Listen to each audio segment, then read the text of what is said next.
আপনাকে যে কষ্ট দিলাম সবচেয়ে নিম্ন কষ্ট। তৃতীয়বার যখন আবার হাতটা রাখছে, নবীজি আর সহ্য করতে পারতেছে না। নবী ডাক দিয়ে বলে, মালাকুল মউত দ্রুত তুমি হাতটা সরায় দাও। এবার নবী বলে, 7 জমিন 7 আসমান যত ওজন হবে, আমার মনে হয়েছে আমি নবীর উপরে পুরাটা চাপাইয়া দিছে। এবার মালাকুল মউতকে নবী ডাক দিয়ে বলতেছে, ও মালাকুল মউত, মৃত্যুর সময় যদি এত কষ্ট হয়, যত কষ্ট আছে সমস্ত কষ্ট আমি নবীর উপর চাপাইয়া দাও, আমার উম্মতের উপর চাপায়ও না। আমার উম্মত বড় দুর্বল, আমার উম্মত সহ্য করতে পারবে না। বলেন না সুবহানাল্লাহ। যেই নবী দুনিয়াতে আসার পরেও প্রথম সেজদা দিয়ে উম্মতের কথা কান্দে, যেই নবী দুনিয়াতে বিদায় দেওয়ার সময় প্রথম নবী উম্মতের কান্দে, আবার আখিরাতেও কান্দে, ওই নবীর আশিক হইতে রাজি আছি তো ইনশাআল্লাহ।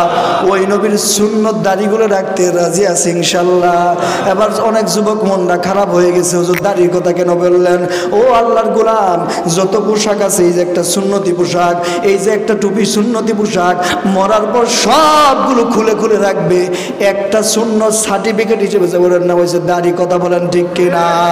আজকে তুমি যে দাড়ি ক্লিন শেভ করো, তুমি তো জানো না নবী হাদিসে বলছে যখন খোঁটটা লাগাও, নবীর গলার ভিতরে তুমি ছুরি লাগাও, নবী এত কষ্ট পা। তুমি যদি নবীর মোহাব্বতে এই সুন্নতটা রাখতে পারো, ভালোবাসার সাথে, মোহাব্বতের সাথে, আজমতের সাথে, একটা সুন্নত সার্টিফিকেট হিসেবে কবরে যাবে। হইতে পারে এই সুন্নতেও সিলাই তোমাকে নবী সুপারিশ করতে পারে। বলেন না সুবহানাল্লাহ। রাজি আছি ইনশাআল্লাহ। কে কে রাজি আছে হাত তুলে দেখায় দেন। আল্লাহ তুমি এদেরকে সকলকে কবুল করো। বলেন আল্লাহুম্মা আমিন। আল্লাহ আমার দায়িত্ব ছিল তো এদেরকে রাজি করানো, বাকিটা তোমার।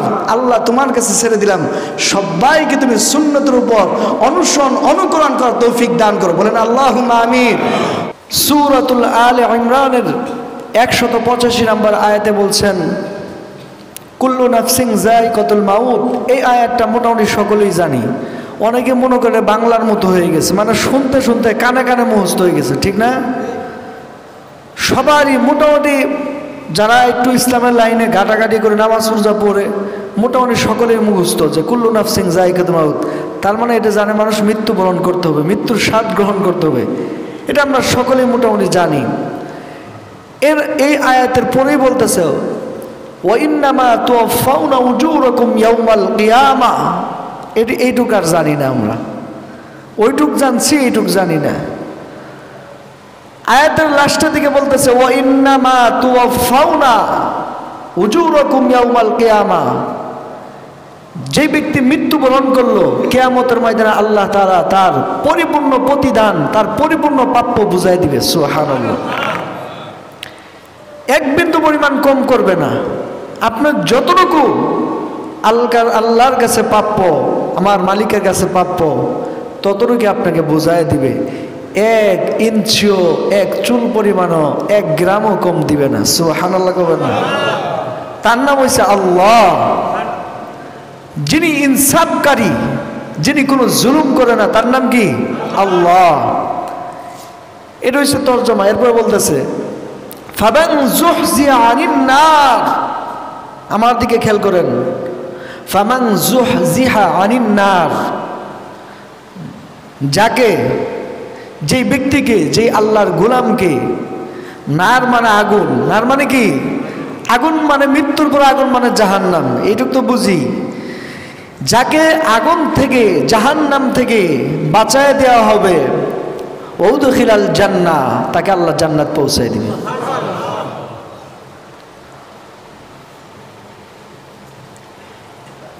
ফামান যুহজিহা আনিন নারি ওয়াদখিলাল জান্নাতা ফাকাদ ফাজ। আল্লাহ তাআলা বলতেছে, আল্লাহর ওই গোলাম সফল। ফাজ মানে সফল, ফাজ মানে সফল কাম হয়ে যাবে।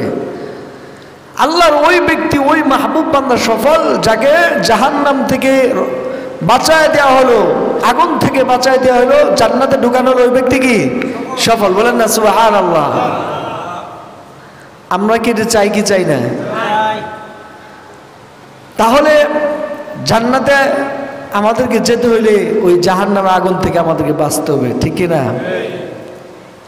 ওমাল হায়াতুদ দুনিয়া ইল্লা মাতাউল গুরুর। আয়াতের লাস্টে বলতেছে, আল্লাহ বলতেছে, ও বান্দা, অমাল হায়াতুদ দুনিয়া, হায়াত মানে তো আমরা মোটামুটি এটা বাংলার মতো হয়ে গেছে। হায়াত মানে আমার জীবনের যে মূল্যবান সময় আল্লাহ যে একটা বিশাল লাগাই দিছে, এই নাম হয়েছে আমার হায়াত।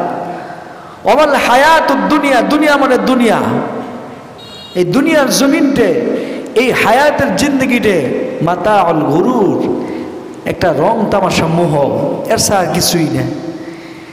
এই রং তামাশা মোহর ভিতরে পড়ে আমরা আমাদের মূল্যবান হায়াত নষ্ট করে ফেলতেছি, ঠিক না? দুনিয়ার রং তামাশা, দুনিয়ার সব চাকচিক্যর পিছনে পড়ে মানুষ বিভিন্ন দিকে ছুটছে। এজন্য আমাদেরকে জাহান্নামের আগুন থেকে বাঁচতে হলে এই চাকচিক্য সব কিছু বর্জন করে আল্লাহর দেখানো পথ, তার রসুলের পথ আমাদেরকে আসতে হবে, ঠিক কিনা? রাজি আছি ইনশাল্লাহ? আল্লাহর পয়গম্বর বললেন, ক্বালান নবী সাল্লাল্লাহু আলাইহি ওয়াসাল্লাম, মান আহাব্বা সুন্নতি ফাকাদ আহাব্বানি ওয়া মান আহাব্বানি কানা মাই ফিল জান্নাহ। বলেন না সুবহানাল্লাহ। আল্লাহর পয়গম্বর নবী রাহমাতুল্লাহ আলাইহি বলেন, মান আহাব্বা সুন্নতি, যে আমার একটা উম্মত আমার একটা সুন্নতকে মুহাব্বতের সাথে, তাজিমের সাথে, ভালোবাসার সাথে অনুসরণ করলো, অনুকরণ করলো, জীবনে ফিটিং করলো, বাস্তবায়ন করলো। মান আহাব্বা সুন্নতি ওয়া মান আহাব্বানি কানা মাই ফিল জান্নাহ। আমার ওই উম্মত আমার সুন্নতকে ভালোবাসার কারণে, তাজিমের কারণে, মুহাব্বত করে পালন করার কারণে কিয়ামতের ওই কঠিন মুসিবতের ময়দানে আমার ওই উম্মত আমি পয়গম্বরের সাথে এক কাতারে জান্নাতে চলে যাবে। বলেন না সুবহানাল্লাহ। এজন্য বাবাজি আমার, নবীর সুন্নত আমরা পালন করব, কিন্তু মুহাব্বত, ভক্তি, শ্রদ্ধা, সর্বোচ্চ মুহাব্বত আমাদেরকে দিয়ে, ভালোবাসা দিয়ে নবীর সুন্নত পালন করব। রাজি আছি ইনশাল্লাহ? যদি সুন্নত, মুহাব্বত, ভক্তি, শ্রদ্ধা দিয়ে পালন করতে পারি, সুন্নতটা যদি নবীর তরিকা অনুযায়ী হয়, তাহলে আমাদেরকে কিয়ামতের ময়দানে আমাদের মতো নাগান্দা উম্মত, আমাদের আমল কম, এত দুর্বল আমল, আমাদের হায়াত কম, আমাদেরকে ফালায় নবী জান্নাতে ঢুকবে না। সুবহানাল্লাহ। একটা উম্মত যতক্ষণ পর্যন্ত থাকবে আখিরাতের ময়দানে, হাসরের ময়দানে, নবী ততক্ষণ পর্যন্ত জান্নাতে পা বাড়াবে না। সুবহানাল্লাহ কইবেন না? সব উম্মতের ফায়সালা করে নবী তখন জান্নাতে পা বাড়াবে। সুবহানাল্লাহ। এজন্য নবীর সুন্নত আমরা পালন করব তো ইনশাল্লাহ। কিসের সাথে পালন করব? ভালোবাসা, মুহাব্বত, আজমতের সাথে। রাজি আছি ইনশাল্লাহ? যাই হোক, কথা বলতেছিলাম মৃত্যু সম্পর্কে, মনে আছে তো? আল্লাহ বলছে, কুল্লু নাফসিন যায়িকাতুল মাউত, প্রত্যেকটা প্রাণীকে মৃত্যুর স্বাদ গ্রহণ করতে হবে। এখন আল্লাহর যত সৃষ্টি আছে, আল্লাহর পরে পৃথিবীর জমিনে যার অবস্থান, তার নাম কি? জোরে সে আওয়াজ দিয়ে বলেন দেখি। অনেকেই আমরা মুসলমান, গত জুমায় আমি আলোচনা করছি, আল্লাহর পরে যার স্থান তার নাম হয়েছে মুহাম্মদ সাল্লাল্লাহু আলাইহি ওয়াসাল্লাম, আমাদের নবী। সুবহানাল্লাহ। এই কথা যদি আমরা না জানি, আমি কেমন উম্মত হইলাম? আল্লাহর পরে পৃথিবীর জমিনে সবচেয়ে যার মর্যাদা এবং আখিরাতেও যার মর্যাদা থাকবে, তার নাম কি? জোরে আওয়াজ দিয়ে বলেন। মুহাম্মদ সাল্লাল্লাহু আলাইহি ওয়াসাল্লাম, আপনি আমার নবী। মন থাকবে তো ইনশাআল্লাহ? সারা জীবনের জন্য মনে রাখবেন যে আল্লাহর পরে যার স্থান, যার মর্যাদা, তার নাম মুহাম্মদ সাল্লাল্লাহু আলাইহি ওয়াসাল্লাম, তিনি আমাদের নবী। রাজি আছেন ইনশাআল্লাহ? এটা মুখস্থ রাখবেন। এই জন্য বাবাজি আমার, আল্লাহর পরে যার স্থান, যার মর্যাদা, ওই নবীর মৃত্যু হয়েছে কি হয়েছে না? জোরে বলেন। মৃত্যু লাগে নাই? মৃত্যু বরণ করতে হয়েছে। তাহলে ওই নবীর যদি মৃত্যু গ্রহণ করতে হয়, আপনি আমাকে তো মৃত্যুবরণ থেকে বাঁচা যাইব, ঠিক না? আজরাইল তো ঘুষ টুস একটু নেয় মনে হয়, নেয় না? বান্ডিত দিলে তো মনে হয় নেয়। এজন্য বাবাজি আমার, আজরাইল মালাকুল মউত যদি ঘুষ খাইতো, তাহলে পৃথিবীর জমিনে কি একটা অবস্থা হয়ে যেত। তাহলে যারা ক্ষমতাসীন ছিল, আমাদের মতো যা দুর্বল, আমাদের সবচেয়ে মাইরে যত টাকা লাগে সব নিয়ে চাইলে ঘুষ দিত, ঠিক না? এই জন্য আল্লাহ ওই জায়গায় ঘুষ চলবো না, ঘুষ যা দুনিয়াতে দেও, আমার তো জায়গা আছে। ওই যে যুক্তিবাদী ওয়াজ 90 দশকে শুনছেন না, যুক্তিবাদী ওয়াজ করে যারা আমরা যারা গ্রামে যারা জন্মগ্রহণ করছে আমরা জানি, গুড্ডি ওরাই না, গুড্ডি উদাহরণটা ওই যুক্তিবাদীর থেকে নিছি। গুড্ডি আসমানে যখন ওরা দেখবেন যা তার যেদিক মন চাইদিক ঘুরে ঘুরে না, কিন্তু রশিটা কার কাছে থাকে? গুড্ডির মালিকের কাছে থাকে না? গুড্ডির মালিক জানে তুমি যেদিকে যাও আমি রশি টান দিলে আমার কাছে আসতে হবে, ঠিক না? আল্লাহ আমাদের মালিকের নাম কি? জুড়ে বলেন, আরো মহব্বতে বলেন আল্লাহ। আমাদেরকে সৃষ্টি করে তিনি পাঠাইছেন, আমাদের রশি কার কাছে? জুড়ে বলেন, হায়াতের রশির কার কাছে? খারাপ লাগলো আপনাদের? আল্লাহ তাআলা বলেন, ও আমার গোলাম, আমি আল্লাহ তাআলা তোমাকে সৃষ্টি করেছি, খলাকাল ইনসান, আমি মানুষকে সৃষ্টি করেছি, হায়াত দিয়ে বিশা পাঠায় দুনিয়াতে পাঠাইছি। পাঠানোর পর তাকে ছাইরে দিছি। পরীক্ষার হলে যেমন প্রশ্ন দেওয়ার পর সারে ছাইরে দে, যা মন চাই তাই লেখে, কোনো বাধা বিপত্তি নাই। আল্লাহ বলে আমার বান্দার আমি ছাইরে দিছি, যা মন চায় তাই করো। কিন্তু হায়াতের শেষ হওয়ার রশিদ আমি আল্লাহর কাছে রাইখে দিছি। যেদিন শেষ হয়ে যাবে আল্লাহ, আমি আল্লাহ টান দিব, ওই দিন পৃথিবীর জমিনে যত ক্ষমতাধর থাক কেউ আটকায় রাখতে পারবে? পারবে? ঠিক তদ্রুপ যুক্তিবাদী আজ থেকে 90 দশকে বলছিল, গুড্ডি যখন ওরা গুড্ডি আসমানে ঘোরাফেরা করতে থাকে কিন্তু মালিকের কাছে রশি থাকে, মালিকের যখন মন চায় রশিটা টান দিলে গুড্ডি নামে কি নামে না? আরো জোরে বলেন।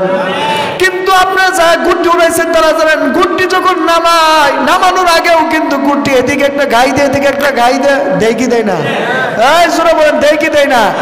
এই পৃথিবীর জমিনে যত মুশরিক নাস্তিক বেঈমান আছে, আল্লাহর কোরআন বিদ্বেষী যারা আছে, নবী বিদ্বেষী যারা আছে, মৃত্যুর আগেও দেখবেন এদিকে শুধু ছুড়াছুড়ি করে আছে না নাই?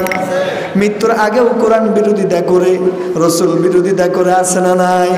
আল্লাহ বলে, ও গোলাম, ওই যে যুক্তিবাদী বলছিল যতই এদিক সেদিক যাও মালিক টান দিলে আসতে হবে, আল্লাহ বলে, ও গোলাম, আমি আল্লাহ যেহেতু তোর বিশা লাগায় পাঠাইছি, আমি হায়াত দিছি, আমি মালিক টান দিলে পৃথিবীর জমিনে যত আস্তিক নেই বা নাস্তিক বেঈমান যা আছে সকলে মিলেও তোরা আটকায় রাখতে পারবে? পারবে? পারবে? তাহলে আমাদেরকে মৃত্যুবরণ করতেই হবে, ঠিক কিনা? এই জন্য বাবা যে আমার আল্লাহর পরে যার মর্যাদা পৃথিবীর জমিনে সকল নবীর ঊর্ধ্বে যার মর্যাদা, মুহাম্মদ সাল্লাল্লাহু আলাইহি সাল্লাম তারা মৃত্যুবরণ করতে হয়েছে। এখানে কিন্তু অনেক কথা আছে, আকীদাগত কিছু কথা আছে। আপনি আমার পয়গাম্বর মানুষ ছিল, কিন্তু আপনি আমার মতো মানুষ ছিল না। আপনি আমার থেকে নবী কিন্তু মানুষ ছিল, কিন্তু অসাধারণ মানুষ ছিল। ও বাবা যে আমার পার্থক্য আছে।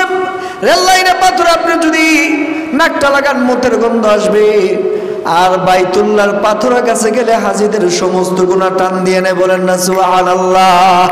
পাথর পার্থক্য যেমন পার্থক্য আছে, মানুষের পার্থক্য আছে। আমার পয়গম্বর রাহমাতুল আলামিন তাকে মানবতা আকৃতির সুরত দিয়ে আল্লাহ পৃথিবীর জমিনে পাঠাইছে, কিন্তু নবীও মানুষ, আমিও মানুষের পার্থক্য আছে। আমার নবী অসাধারণ মানুষ, যার সাথে কোনো তুলনা হয় না। বলেন না সুবহানাল্লাহ। আল্লাহর একটা নিজাম, আল্লাহর একটা বিধান, কুল্লু নাফসিন যায়িকাতুল মাউত, প্রত্যেকটা সৃষ্টিকুলকে মৃত্যুবরণ করতে হবে। আল্লাহ যেহেতু খালেক, নবী যেহেতু মাখলুক, তার মৃত্যু আছে। এই জন্য আল্লাহ তাআলা নবীকে মৃত্যু নামে দরজাতে ঢুকাইয়া এই ইহকাল ত্যাগ করা তাকে আবার কবরে রাখার সাথেই আল্লাহ তাআলা তার রূহ তাকে ফিরিয়ে দিয়েছে। বলেন না সুবহানাল্লাহ। আর যদি নবীর মৃত্যু না হয় তাহলে কোরআন মিথ্যা হয়ে যাবে। কথা বলেন ঠিক কিনা? কোরআনে বলছে কুল্লু নাফসিন যায়িকাতুল মাউত, সকল সৃষ্টির মৃত্যু আছে, আছে না নাই? নবীর মৃত্যু না হলে কি কোরআন কি হয়ে যাবে? মৃত্যু হয়ে যাবে, মিথ্যা হয়ে যাবে। এই জন্য কিছু বন্ডা আছে তারা বলে নবীর মৃত্যু হয় নাই, আছে না নাই? জোরে বলেন।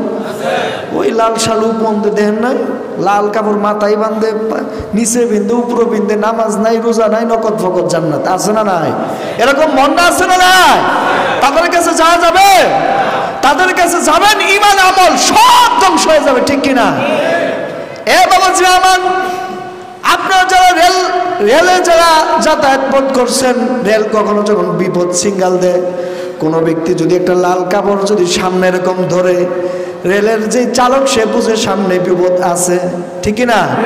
ঠিক যেই লাল কাপড় শালওয়ালা মাজারে বসে বসে গাঞ্জা টানে, ওরা কিন্তু আপনাকে আগেই বলতে থাকে আমি কিন্তু লাল কাপড় বাঁধছি মাথায়, শরীরেও লাগাইছি, আমার কাছে আমি কিন্তু লাল সিঙ্গাল দিছি, আমার কাছে আসলে কিন্তু জাহান্নাম বিপদ সংকেত দিয়ে দিলাম, আমার কাছে আসিস না, আমার কাছে আসবি তো আমিও জাহান্নামে যাব, তখনও শয়তানের পথে পতঙ্গন অনুসরণ করে একসাথে জাহান্নামে যাব। কথা বলেন ঠিক কিনা?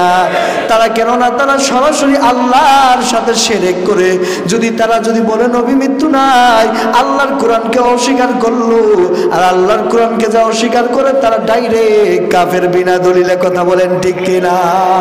ও আল্লাহর গোলাম, তাই কত সময় বলতেছেন নবীর মৃত্যুর সময় হয়ে গেছে, আপনাদের মনে আছে?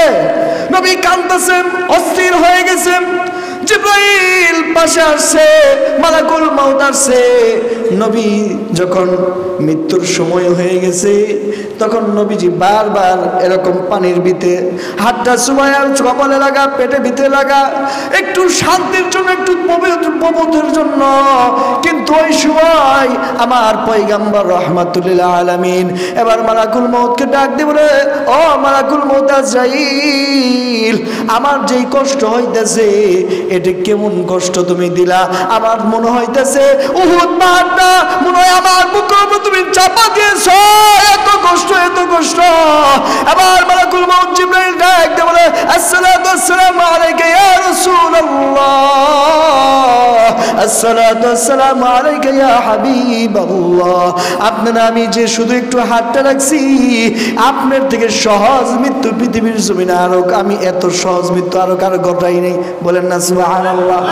আপনার থেকে সহজ মৃত্যু আমি কারো ঘটাই নেই। নবী তখন চোখের পানি ছেড়ে দিয়েছেন। আবার জিবরাইল পাশে বসে, নবী চা ধা ধা করে কাঁদতেছে। জিবরাইল ডাক দিয়ে বলে, নবী কেন কাঁদেন, কান্দার কারণ কি? জিবরাইল ডাক দিয়ে বলে, ও ভাই জিবরাইল, আল্লাহ তাআলা বলে দিয়েছে আমি রাহমাতুল আলামিন পৃথিবীর জমিনে যতদিন থাকবো, আল্লাহ তাআলা আমি নবীর খাতিরে আমার উম্মতদেরকে গজব দিয়ে একসাথে ধ্বংস করবে না। বলেন না সুবহানাল্লাহ। কেননা ইতিপূর্বে বহু নবীর জামানায় আল্লাহ তাআলা গজব দিয়ে গোটা জাতি ধ্বংস করছে, আছে না? নূহ আলাইহিস সালামের জাতিকে, গোটা জাতিকে ধ্বংস করে দিয়েছে। লূত আলাইহিস সালামের জাতিকে আল্লাহ তাআলা আযাব দিয়ে ধ্বংস করে দিয়েছে। আল্লাহ বলছে, ও মুহাম্মদ, আপনি আমার হাবিব, আপনি আমার বন্ধু, আপনি যতদিন দুনিয়াতে থাকবেন আপনার ওসিলায় আমি আল্লাহ আপনার উম্মতদেরকে একসাথে ধ্বংস করব না। বলেন না সুবহানাল্লাহ। নবীজি কাঁদতে কাঁদতে আল্লাহ তাআলা জিবরাইলকে ডাক দাও, জিবরাইল আমার হাবিবের কানে কানে জানায় দাও, এতদিন পর্যন্ত নবী পৃথিবীর জমিনে ছিল, আজকে রফিকা আলা আমি আল্লাহর কাছে আসবে, উম্মত নিয়ে বড় চিন্তিত। আমার হাবিবের কানে কানে জানায় দাও, উম্মত নিয়ে চিন্তা করার কোনোটা দরকার নাই।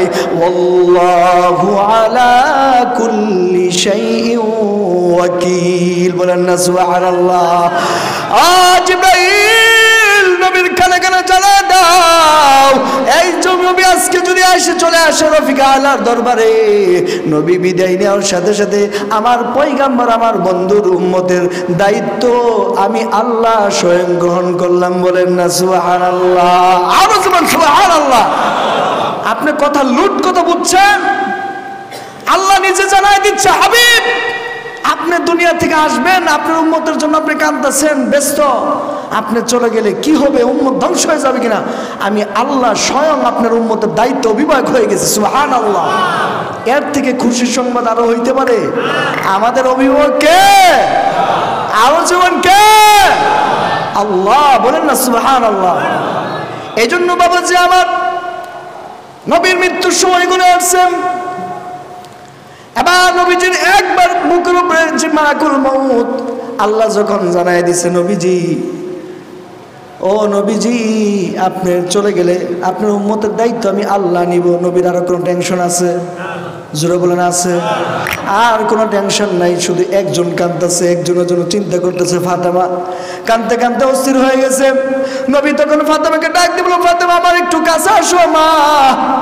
ফাতেমার নবী এত মহব্বত করছে, যারা মেয়ের বাবা আছো, কন্যার বাবা আছো, তোমাদের একটু ঘটনা শুনে নাও।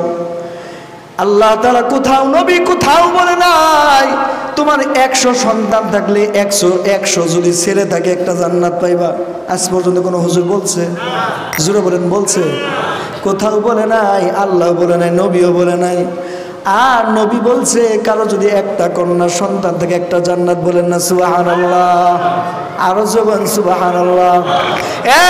ভাই আমার, যা কন্যা সন্তানের বাবা হয়েছে, তোমার কন্যা সন্তান যদি জন্মগ্রহণ করার পর থেকে নিয়ে বিবাহ দেওয়ার আগ পর্যন্ত পর্দা পুশিতেই রাখতে পারো, তাকে যদি একটা ভালো স্বামীর ভালো একটা পাত্রের কাছে তুলে দিতে পারো, তাহলে নবী বলছে আমার ওই উম্মতের ব্যাপারে গ্যারান্টি, সে মৃত্যুর পর জান্নাত যাবে। বলেন না সুবহানাল্লাহ? আর বর্তমান সময়ে যদি তোমার কন্যা সন্তানকে বেনামনা পোশাক, জাহিলি যুগের পোশাক, ইন্ডিয়ার সিরিয়ালে পোশাক পরাও, পাকিজামা আরো কত কিছু আছে, যেই জামা পরলে বৃদ্ধ যারা আছে তাদেরও যৌবন চাহিদা বেড়ে যায়। কথাটা শুনলেও খারাপ, কিন্তু আসলে বাস্তব কথা। কথা বলেন ঠিক কিনা?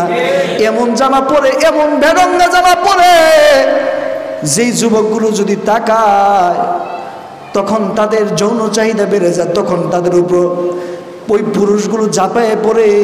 এর একমাত্র দোষ বেরঙ্গা জামা পরার কারণে। কথা বলেন ঠিক কিনা? কেননা নারীদের উপর আল্লাহ তাআলা পর্দা ফরজ করে দিয়েছে। নামাজ পড়া যেমন ফরজ, রোজা রাখা যেমন ফরজ, যাকাত দেওয়া যেমন ফরজ, একটা নারীর উপর তেমন পর্দা ফরজ।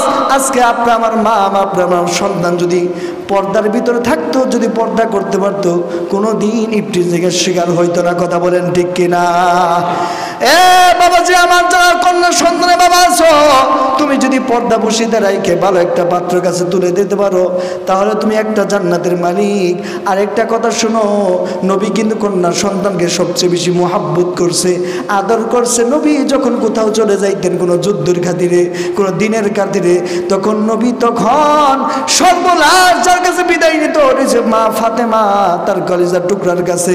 আবার কোথাও থেকে আসলে সর্বপ্রথম যার সাথে সাক্ষাৎ করেছে তার কন্যা সন্তান ফাতেমার সাথে। বলেন না সুবহানাল্লাহ? এটাও একটা সুন্নত, নবীর একটা সুন্নত। বলেন না সুবহানাল্লাহ? যারা কন্যা সন্তানের বাবা আছো, তোমার সন্তান কন্যাকে মুহাব্বত করবা। যাওয়ার সময় লাস্টে তুমি তার সাথে দেখা করবা, আসার পর সর্বপ্রথম কন্যার সাথে দেখা করবা। এটাও একটা সুন্নত আদায় হয়ে যাবে। বলেন না সুবহানাল্লাহ? এবার ওই কন্যা সন্তান নবীর মৃত্যুর সময় বেশি অস্থির। নবী বলেন ফাতেমা আমার কাছে আসো। নবী ডাক দিয়ে বলে, মা তুমি দুনিয়াতে আমার কাছে ছিলা, দুনিয়াতে আমার কাছে ছিলা, এখন আমি মৃত্যুর পর আমার ফ্যামিলির ভিতরে যার সর্বপ্রথম মৃত্যু করেছে তোমার। বলেন না সুবহানাল্লাহ? তুমি কান্না করিও না, আমি মৃত্যুর পর তুমি সর্বপ্রথম যাবা, তোমার সাথে আমার হাসরে দেখা হয়ে যাবে। বলেন না সুবহানাল্লাহ? ফাতেমা বলে আমার কান্না বন্ধ হয়ে গেছে। জিবরাইলকে এবার মালাকুল মউতকে ডাক দিয়ে বলে, মালাকুল মউত আমার এবার জান কবজ করো। মালাকুল মউত দ্বিতীয়বার যখন হাতটা রাখছে, এবার নবী ডাক দিয়ে বলে, নবীর প্রত্যেকটা অঙ্গ প্রত্যঙ্গের প্রসঙ্গ গুলা দিয়ে পানি বের হয়, নবীর চোখের কোরআন দিয়ে পানি বায়ে বায়ে পড়তেছে। নবী ডাক দিয়ে বলে, মালাকুল মউত কি জানে আমাকে চাপায় দিলা, মনে হচ্ছে আসমান, আমার 7 আসমান আমার বুকের উপর দিয়ে দিছে। বলেন না সুবহানাল্লাহ? মৃত্যুর সময় এমন কষ্ট। জিবরাইল ডাক দিয়ে বলে, নবীজি, মালাকুল মউত ডাক দিয়ে বলতেছে, আপনাকে যে কষ্ট দিলাম সবচেয়ে নিম্ন কষ্ট। তৃতীয়বার যখন আবার হাতটা রাখছে, নবীজি আর সহ্য করতে পারতেছে না। নবী ডাক দিয়ে বলে, মালাকুল মউত দ্রুত তুমি হাতটা সরায় দাও। এবার নবী বলে, 7 জমিন 7 আসমান যত ওজন হবে, আমার মনে হয়েছে আমি নবীর উপরে পুরাটা চাপাইয়া দিছে। এবার মালাকুল মউতকে নবী ডাক দিয়ে বলতেছে, মালাকুল মউত মৃত্যুর সময় যদি এত কষ্ট হয়, যত কষ্ট আছে সমস্ত কষ্ট আমি নবীর উপর চাপাইয়া দাও, আমার উম্মতের উপর চাপায়ও না, আমার উম্মত বড় দুর্বল, আমার উম্মত সহ্য করতে পারবে না। বলেন না সুবহানাল্লাহ। যেই নবী দুনিয়াতে আসার পরেও প্রথম সাজদা দিয়ে উম্মতের কথায় কান্দে, যেই নবী দুনিয়াতে বিদায় দেওয়ার সময় প্রথম নবী উম্মতের কান্দে, আবার আখিরাতেও কান্দে, ওই নবীর আশিক হইতে রাজি আছি তো ইনশাআল্লাহ। ওই নবীর সুন্নত দাড়িগুলো রাখতে রাজি আছি ইনশাআল্লাহ। এবার অনেক যুবক মনটা খারাপ হয়ে গেছে, হুজুর দাড়ির কথা কেন বললেন? ও আল্লাহর গোলাম, যত পোশাক আছে, এই যে একটা সুন্নতি পোশাক, এই যে একটা টুপি সুন্নতি পোশাক, মরার পর সবগুলো খুলে খুলে রাখবে, একটা সুন্নত সার্টিফিকেট হিসেবে যে বলেন না, হয়েছে দাড়ি। কথা বলেন ঠিক কিনা? আজকে তুমি যে দাড়ি ক্লিন শেভ করো, তুমি তো জানো না নবী হাদিসের ভিতরে বলছে যখন খুঁটটা লাগাও, নবীর গলার ভিতরে তুমি ছুরি লাগাও, নবী এত কষ্ট পায়। তুমি যদি নবীর মোহাব্বতে এই সুন্নতটা রাখতে পারো, ভালোবাসার সাথে, মোহাব্বতের সাথে, আজমতের সাথে, একটা সুন্নত সার্টিফিকেট হিসেবে কবরে যাবে। হইতে পারে এই সুন্নতেও সিলাই তোমাকে নবী সুপারিশ করতে পারে। বলেন না সুবহানাল্লাহ। রাজি আছি ইনশাআল্লাহ। কে কে রাজি আছে হাত তুলে দেখায় দেন। আল্লাহ তুমি এদেরকে সকলকে কবুল করো। বলেন আল্লাহুম্মা আমিন। আল্লাহ আমার দায়িত্ব ছিল তো এদেরকে রাজি করানো, বাকিটা তোমার। আল্লাহ তোমার কাছে ছেড়ে দিলাম, সবাইকে তুমি সুন্নতের উপর অনুসরণ অনুকরণ করার তৌফিক দান করো। বলেন আল্লাহুম্মা আমিন।